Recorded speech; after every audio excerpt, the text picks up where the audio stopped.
Hello friends, इस video में मैं डिस्कस करूंगा गोल स्टैक प्लानिंग। ये टॉपिक की काफ़ी रिक्वेस्ट आई थी एंड ये टॉपिक थोड़ा ट्विस्टिंग भी है, सो प्लीज़ इस वीडियो में खास ध्यान से देखना कि किस तरह से पूरा गोल स्टैक प्लानिंग वर्क करता है। बिलीव मी, ये टॉपिक बहुत ही इंटरेस्टिंग टॉपिक है। ओके, सो गोल स्टैक प्लानिंग में ये कुछ एल्गोरिदम जैसा है और ये कुछ रूल्स है। इसके बाद मैं डायरेक्टली एग्जाम्पल एक्सप्लेन करूंगा वो ब्लॉक वर्ल्ड वाला, और उस पे से आपको पूरा कंसेप्ट क्लियर हो जाएगा। नाउ द थिंग इज कि यहाँ पे गोल स्टैक प्लानिंग एक्चुअली क्या है। गोल स्टैक प्लानिंग मीन्स अगर हम किसी भी चीज़ की प्लानिंग करते हैं तो हमारे पास एक इनिशियल स्टेट होता है, यानी कि एक प्रेजेंट स्टेट होता है, और हमारे पास एक फ्यूचर स्टेट होता है, यानी कि हमें जहाँ पे पहुँचना है, गोल स्टेट। तो सपोज हमारे पास एक एग्जाम्पल है, ये एक एग्जाम्पल है, इसको मैं बहुत ही स्मॉल हैंड राइटिंग में यहाँ पे लिखूंगा। तो ये मेरा इनिशियल स्टेट है। तो यहाँ पे मुझे 4 ब्लॉक्स दिख रहे हैं, ABCD, यानी कि B के ऊपर A है और D के ऊपर C है, और ये गोल पे से मुझे चाहिए ये गोल। ओके, तो गोल स्टैक प्लानिंग क्या करेगा एक्चुअली कि ये जो गोल जो है वहां से स्टार्ट करेगा, यानी कि ये रिवर्स बैकवर्ड रीजनिंग से स्टार्ट करेगा, लेकिन वहां पे से उसको जो भी एक्शंस मिलेंगे वो फॉलो करेगा। यहाँ पे अगेन मैं रिपीट कर रहा हूं कि जो भी गोल स्टेट पे पहले जाएगा, गोल स्टेट पे से पहले वो एक्शंस फाइंड करेगा और वो एक्शंस को यहाँ पे इंप्लीमेंट करेगा। यानी कि गोल स्टैक प्लानिंग क्या करता है कि फॉरवर्ड रीजनिंग और बैकवर्ड रीजनिंग दोनों को मिला के यूज करता है। That means this is the most efficient way. अब किस तरह से होता है, तो एक बार हम ये एल्गोरिथम पढ़ लेते हैं और यही स्टेप्स को हम फॉलो करेंगे एग्जाम्पल में, तो आपको समझ में आ जाएगा। Now the thing is push the original goal in the stack. जैसा कि मैंने कहा कि आपका जो गोल है उसको आपको स्टैक के अंदर पुश करना है, तो मैं ये जो गोल है उसको मैं स्टैक के अंदर पुश करूंगा। ओके, नाउ अब ये गोल हमारा जो है वो कितना फेमिलियर है, यानी कि इससे कितना मिलता जुलता है वो चेक करना है। तो यहाँ पे if the top is compound goal push to the stack. Compound goal that means यहाँ पे आप देख सकते हो डी के ऊपर बी है और बी के ऊपर ए है, यानी कि हमारा बी के ऊपर ए वो मिल रहा है यहाँ पे इनिशियल स्टेट से, तो इसको हम कंपाउंड गोल बोलेंगे। तो इसको हम सिंपली पुश करेंगे। Okay, now if the top, यहाँ पे sorry I have to write, if the top is a single unsatisfied goal, replace it by an action push actions precondition। ये क्या कहना चाहता है कि अगर जो अनसेटिस्फाइड, यानी कि हमारा जो टॉप है वही अनसेटिस्फाइड है, यानी कि मुझे चाहिए यहाँ पे डी के ऊपर बी, लेकिन ये दोनों तो बाहर है, तो ये हमारा हुआ अनसेटिस्फाइड टॉप। तो इसको हम क्या करेंगे, इसको पुश करेंगे और यहाँ पे इसके लिए एक्शंस बनाएंगे, पुश एक्शंस प्रीकंडीशन।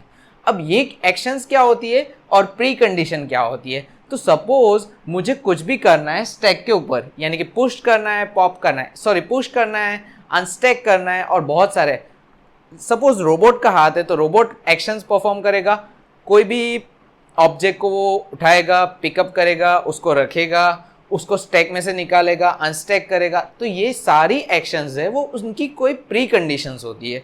तो प्री कंडीशन के कुछ रूल्स है, तो मेरे पास टोटल 4 रूल है। अगर मुझे पिकअप करना है तो ये सारी कंडीशंस मेट होनी चाहिए, यानी कि ये कंडीशंस ट्रू होनी चाहिए, तभी मैं ये परफॉर्म कर सकता हूँ। इसी तरह से अगर मुझे पुट डाउन करना है तो मेरे हाथ में एक्स होना चाहिए। आई होप ये समझ में आ रहा है, इतना ईजी है।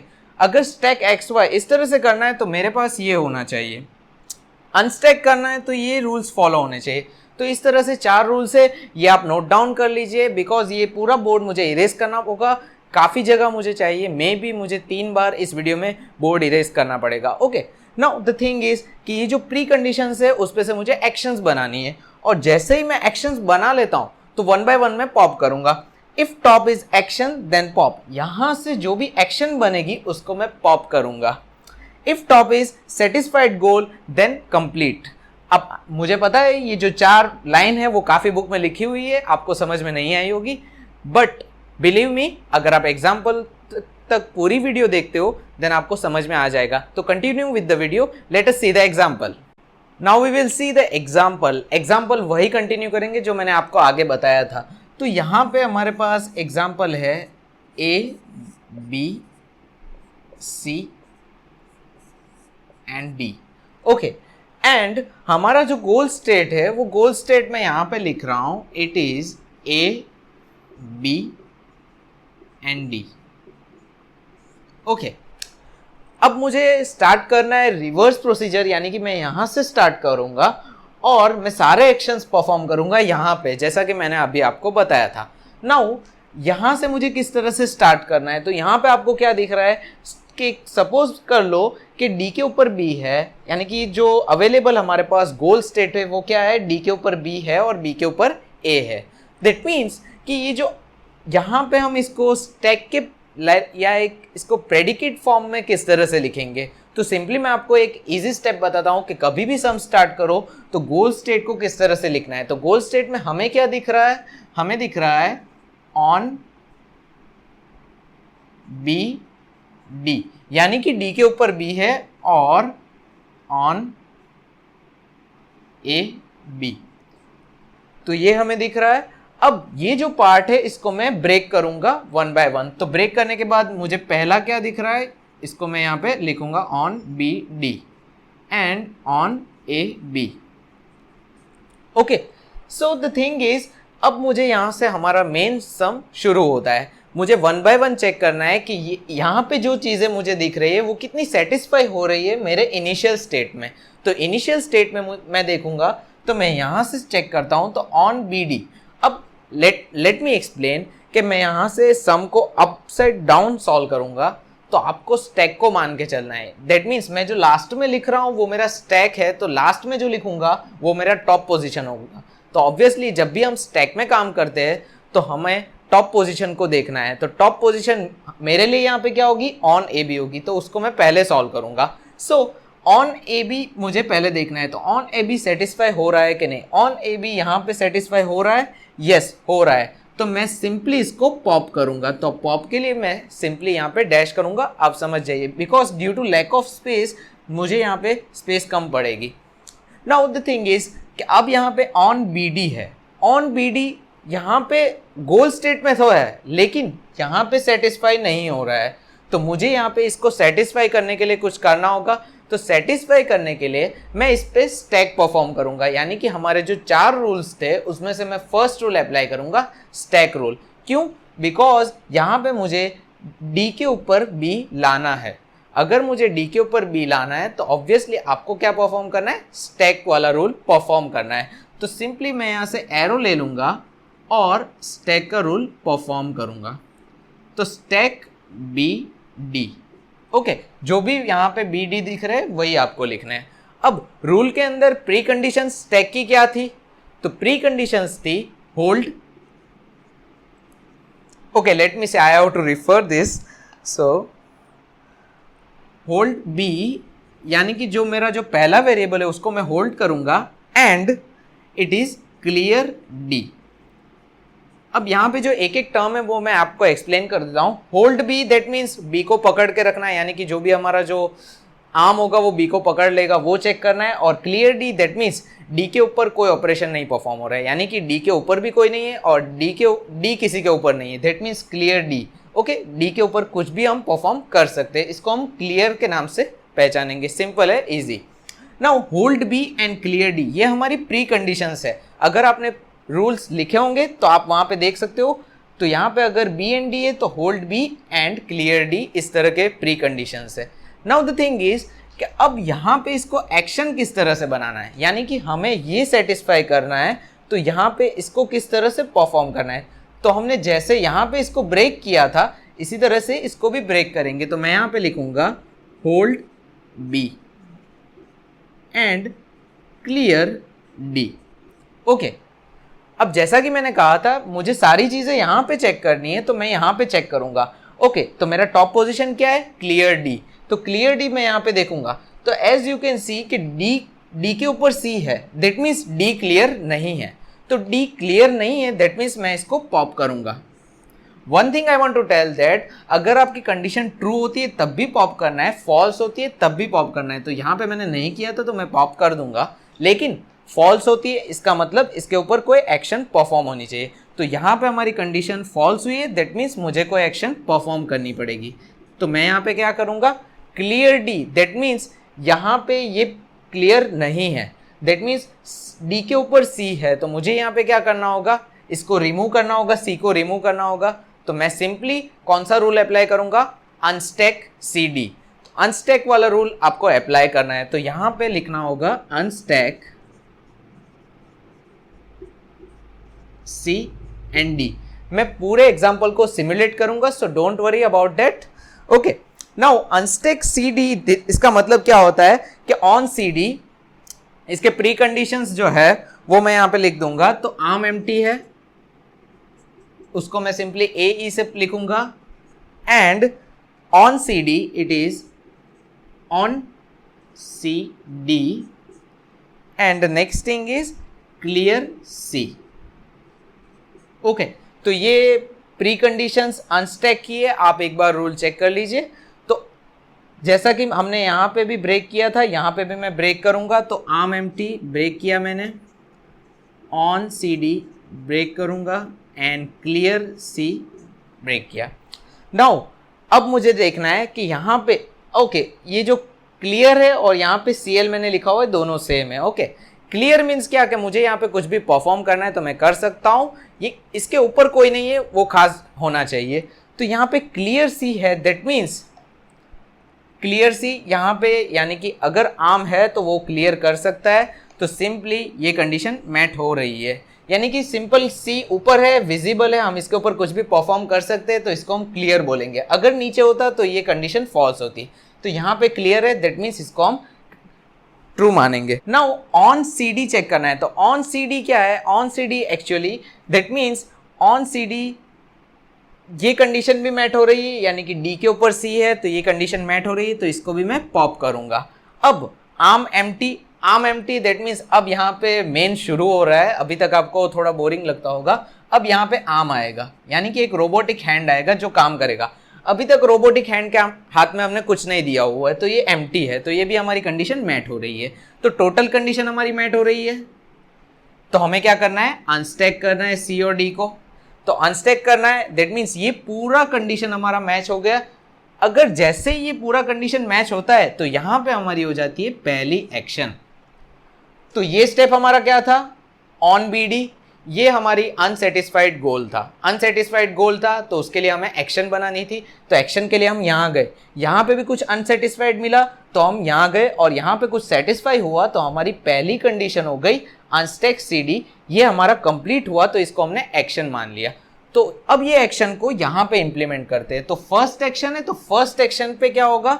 हम अनस्टैक कर रहे हैं सी और डी को। तो अनस्टैक दैट मीन्स हम यहाँ पे लिखेंगे डी एंड सी। अनस्टैक का मतलब क्या होता है कि ये दोनों को अलग कर देना। तो मैंने अलग कर दिया और यहाँ पे एक्शन परफॉर्म हुई 1। ओके, हमने अनस्टैक कर दिया सी और डी को, दैट मीन्स हमारा फर्स्ट एक्शन बन गया। यहाँ तक आपको समझ में आया? तो फर्स्ट एक्शन जैसे ही बनता है तो हम सी को डायरेक्टली नीचे नहीं रख देंगे, तो ये जो हमारा रोबोटिक हैंड है उसके अंदर हम सी को दे देंगे। दैट मीन्स अनस्टैक करना, दैट मीन्स दोनों को अलग कर देना। अभी तक हमने सी को नीचे नहीं रखा है। ओके, तो हैंड के हाथ में सी है। नाउ ये पार्ट हमारा खत्म हो जाता है, हम यहाँ पे जाते हैं बी के पास। तो बी के पास जाते हैं तो बी, होल्ड बी है हमारे पास, तो होल्ड बी नहीं है पॉसिबल। हाउ? बिकॉज बी के ऊपर ए ऑलरेडी है, तो ये हैंड यहाँ पे बी को नहीं पकड़ सकता है। तो हम सिंपली क्या करेंगे? इसको पॉप करेंगे और यहाँ पे इसके लिए नई एक्शन बनाएंगे। तो नई एक्शन बनाने के लिए हमें क्या करना है? वो 4 कंडीशन में से यूज़ करना है। तो 4 कंडीशन में से कौन सी कंडीशन यूज़ करेंगे? तो मैं आपको बता दूं, यहाँ पे आप अनस्टैक यूज़ कर सकते हो, लेकिन क्या प्रॉब्लम आएगी वो मैं आपको बताऊंगा। हम अनस्टैक को नहीं यूज़ करेंगे, हम यूज़ करेंगे पिकअप को। तो पिकअप यूज़ करेंगे हम, पिकअप बी। ओके, तो पिकअप बी के लिए हमारे पास जो प्री कंडीशंस है वो क्या है? तो वो है arm empty and on table B. On T that means on table B है, and the next thing is clear B. Okay, तो ये 3 कंडीशंस अगर सेटिस्फाई होती है तभी हम बी को पिकअप कर सकते हैं। तो ये तीनों को ब्रेक करके मैं यहाँ पे लिखूंगा arm empty, on table B and clear B. तो as you can see arm empty, on table B and clear B. तो अब क्लियर बी पॉसिबल है यहाँ पे? नहीं पॉसिबल है, बिकॉज बी के ऊपर ए है तो हम क्लियर बी नहीं कह सकते। तो यहाँ पे मैं क्या करूँगा, अब यहाँ पे मैं परफॉर्म करूँगा अनस्टैक का। दैट मीन्स अगर मुझे क्लियर बी करना है तो मैं पहले मुझे इसको अनस्टैक करना होगा। तो अनस्टैक किस तरह से करेंगे, तो यहाँ पे मैं इसके लिए न्यू एक्शन बनाऊँगा। तो मे बी स्पेस प्रॉब्लम होगा, तो यहाँ पे न्यू एक्शन में यहाँ पे बना रहा हूँ। तो क्लियर बी किस तरह से मैं परफॉर्म करूँगा, let me do this properly तो थोड़ा बेटर अंडरस्टैंडिंग।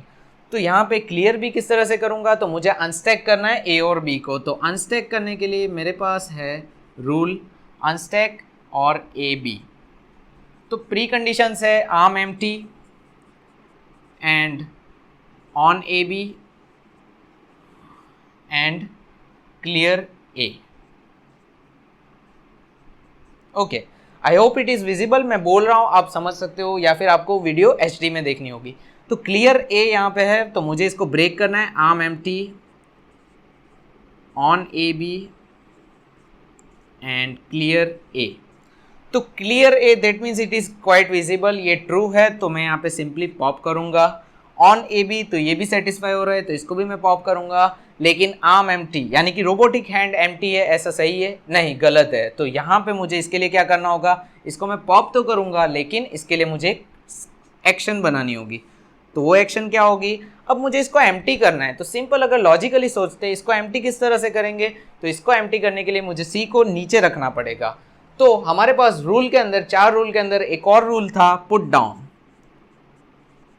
तो पुट डाउन हमें किसको रखना है, सी को रखना है। तो पुट डाउन की प्रीकंडीशन है होल्ड सी। तो होल्ड सी दैट मीन्स अगर सी हाथ में है, ओके, तो इसको मैंने पॉप किया। तो अब मैं इसको सेटिस्फाई कर सकता हूं, तो मैं करूंगा पुट डाउन सी। तो आप देख सकते हो कि यहाँ पे एक रूल पूरा खत्म हुआ, तो इसको मैं सेकेंड एक्शन दे दूंगा। तो फर्स्ट एक्शन हमने बनाई थी, सेकेंड एक्शन हमें यहाँ पे बना ली। तो सेकेंड एक्शन जैसे ही हमने बनाई तो इसको हम परफॉर्म करेंगे। एज यहाँ पे स्पेस का प्रॉब्लम है तो यहीं पे मैं सेकेंड एक्शन बना दूंगा। तो सेकेंड, और यहाँ पे रोबोटिक हैंड खाली हो जाएगा और सी नीचे आ जाएगा। ओके, तो अब आप देख सकते हो कि आर्म एम्प्टी है, ये सेटिस्फाई हो गया। तो एज आर्म एम्प्टी सेटिस्फाई हो गया तो ये 3 कंडीशन भी सेटिस्फाई हो गई। अनस्टैक ए बी ये पूरा सेटिस्फाई हो गया। तो अब क्या करेंगे, हम अनस्टैक ए बी को एक एक्शन बना देंगे। तो ये सेकेंड कंडीशन 3, अब ये हो जाएगी third action. Sorry, it is second action थी, अब ये थर्ड एक्शन हो जाएगी। तो अनस्टैक ए बी, जैसा कि हमने यहाँ पे अनस्टैक किया था सी और डी को, वैसे ही ए बी को अनस्टैक करेंगे। तो किस तरह से अनस्टैक करेंगे, तो यहाँ पे रोबोटिक हैंड के हाथ में हम ए को दे देंगे और बी, डी और सी नीचे होगा। ओके, सो नाउ ये थर्ड कंडीशन हो गई। तो यहाँ पे क्लियर बी हमारा हो गया। ऑन टेबल बी, यस, हमने ए को पकड़ लिया है तो ऑन टेबल बी ये विजिबल है, यस इट इज सेटिस्फाइड। लेकिन अब यहाँ पे आता है आर्म एम्प्टी। आर्म एम्प्टी है नहीं है, बिकॉज आर्म के हाथ में यानी कि रोबोटिक हैंड के हाथ में तो ए है, तो इसको मुझे पहले एम्प्टी करना होगा। तो मैंने यहाँ पे जैसे आर्म एम्प्टी किया था वही सेम अप्लाई करूँगा मैं यहाँ पे। तो मैं यहाँ पे लिखूँगा put down A and hold a. Okay, तो इसकी प्री कंडीशन होल्ड ए है, तो ए हमारे हाथ में है यानी कि रोबोटिक हैंड के हाथ में ए है, तो इसको मैं पॉप करूंगा पुट डाउन ए, यस। तो ये मेरी फोर्थ एक्शन हो गई। तो फोर्थ एक्शन, तो यही एक्शन को यहाँ पे मैं परफॉर्म करूंगा। तो ये मेरी फोर्थ एक्शन है। तो रोबोटिक हैंड के हाथ में से ए निकल जाएगा और नीचे चला जाएगा। तो एज यू कैन सी, अब सारे जो हमारे जो ब्लॉक्स है वो ए बी सी डी नीचे और रोबोटिक हैंड एम्प्टी है। हमारी फोर्थ कंडीशन सेटिस्फाई हुई है, फोर्थ एक्शन। अब हम ऊपर जाएंगे तो आर्म एम्प्टी को यहाँ पे मैं पॉप करूंगा। सॉरी टू से, जब भी आप अगर न्यू एक्शन बनाते हो तो उसके पहले वाले को यानी कि ये जो स्टेटमेंट है प्री कंडीशन है उसको पॉप यानी कि पॉप करना ज़रूरी है। मैं नहीं कर रहा हूँ, सॉरी फॉर देट, आपको करना है, याद रखना। तो यहाँ पे पॉप नहीं किया था, कर देना है। तो एज अब इसको भी हमें पॉप करना है एंड इसको भी पॉप करना है एज इसकी प्री कंडीशंस सेटिस्फाई हो रही है। तो अब ये पूरा खत्म हुआ, दैट मीन्स फोर्थ एक्शन अब ये खत्म हुआ। तो इसको हम बनाएंगे fifth action.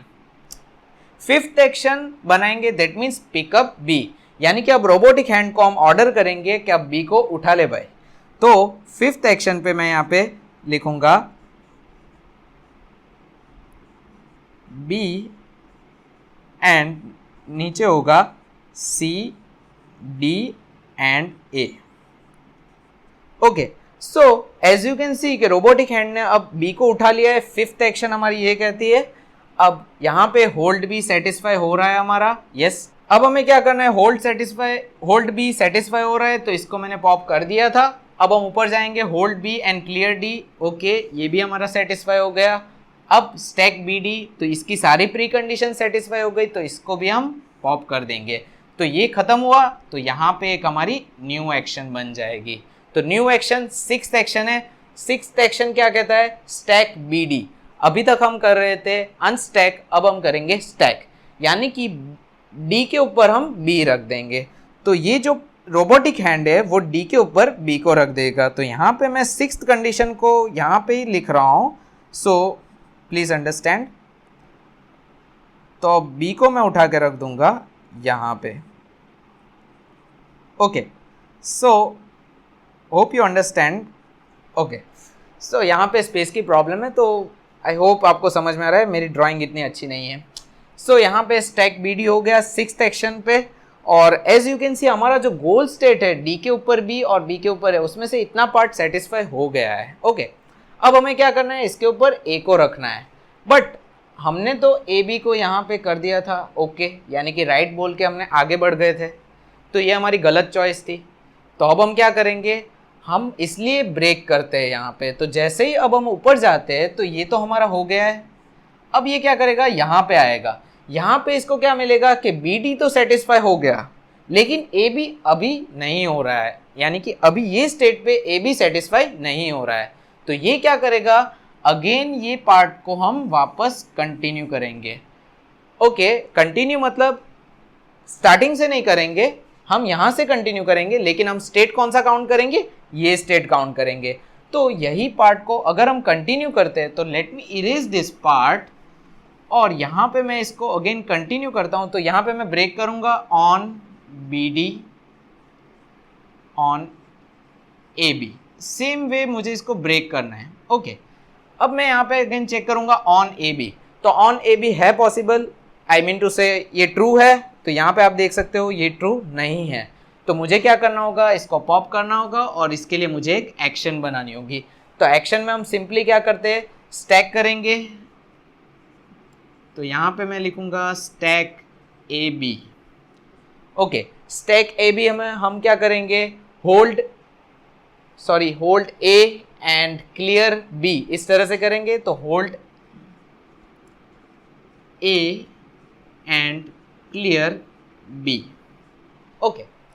So hold A and clear B, तो यहाँ पे मैं ब्रेक जैसे ही करता हूँ तो होल्ड ए क्लियर बी, तो क्लियर बी पॉसिबल है, यस, बी ऊपर है तो ये पॉप हो जाएगा। होल्ड ए, तो ए को हम ले सकते हैं, तो एज ए को हमने ले लिया। तो जैसे ही होल्ड ए में करता हूँ तो यहाँ पे कोई एक्शन परफॉर्म नहीं होगी, यहाँ पे ये जो सेटिस्फाई हो रही है प्री कंडीशंस, तो हम 1 बाय 1 इसको पॉप करते जाएंगे। जैसे ये पूरा पॉप हो जाएगा तो 6th के बाद ये हमारी हो जाएगी 7th कंडीशन, और हमें करना है स्टैक ए बी। तो स्टैक ए बी जैसे ही मैं करता हूँ तो यहाँ पे ये जो 6th के बाद हो जाएगा 7th, और यहाँ पे हो जाएगा C D B and A, okay. और ये कंडीशन के बाद यहाँ पे तो पॉप हो ही गया है। अब हम जाएंगे ऊपर ऑन बी डी के लिए। तो ऑन बी डी यहाँ पे हमारा सेटिस्फाइड है, तो ये खत्म हुआ और ये भी पूरा पॉप हो जाएगा, और ये हमारी हो जाएगी 8 and final action. 8 action, that means ये हमारा जो फाइनल स्टेप यानी कि गोल स्टेट जो है वो आ जाएगा, और जो काम के ब्लॉक्स नहीं है उसको हम निकाल देंगे। तो एज यू कैन सी हमने देखा कि ए बी डी ये जो हमारा गोल स्टेट है वो आ गया, ओके। ये जो गोल स्टेट प्लानिंग है ये थोड़ा डिफिकल्ट था, आई होप आपको समझ में आ गया होगा। 1 बाय 1 अगेन रिवाइज कर लेते हैं। हमने एक्चुअली किया क्या, हमने गोल स्टेट से शुरू किया, लेकिन गोल स्टेट को हमने साइड में रखा और उस पे से सिर्फ हमने स्टार्ट किया, लेकिन सारे एक्शंस हमने परफॉर्म किए यहाँ पे। यानी कि हमारा जो इनिशियल स्टेट था वहां पे हमने पहले क्या किया, कंफर्म किया कि अब मुझे यहाँ पे कौन सी एक्शन परफॉर्म करनी है। तो मैंने एक्शंस पहले फाइंड की वन बाय वन, जैसे ही मुझे एक्शन मिल गई तो मैंने परफॉर्म कर दी। अब मैं ऊपर गया दूसरी एक्शंस को फाइंड करने के लिए और इस तरह से मैंने वन बाय वन सारी एक्शंस को फाइंड किया और मैंने खत्म किया। तो आप देख सकते हो कि पहले हमने बैकवर्ड चेनिंग यूज की, बैकवर्ड रीजनिंग यूज की। बैकवर्ड रीजनिंग दैट मीन्स हमने गोल स्टेट से शुरू किया, बाद में हमने हर एक एक्शन को कहां पे फॉलो किया, फॉरवर्ड रीजनिंग में, यानी कि हमने इनिशियल स्टेट पे सारे एक्शंस को फॉलो किया। तो यहाँ पे आप देख सकते हो कि गोल स्टैक प्लानिंग इतना एफिशिएंटली वर्क करता है कि दोनों बैकवर्ड रीजनिंग और फॉरवर्ड रीजनिंग दोनों का यूज करता है। आई होप ये वीडियो आपको समझ में आ गया। अगर किसी भी तरह की कंफ्यूजन है then you can comment down, and thank you so much for watching my video. Don't forget to subscribe to my channel.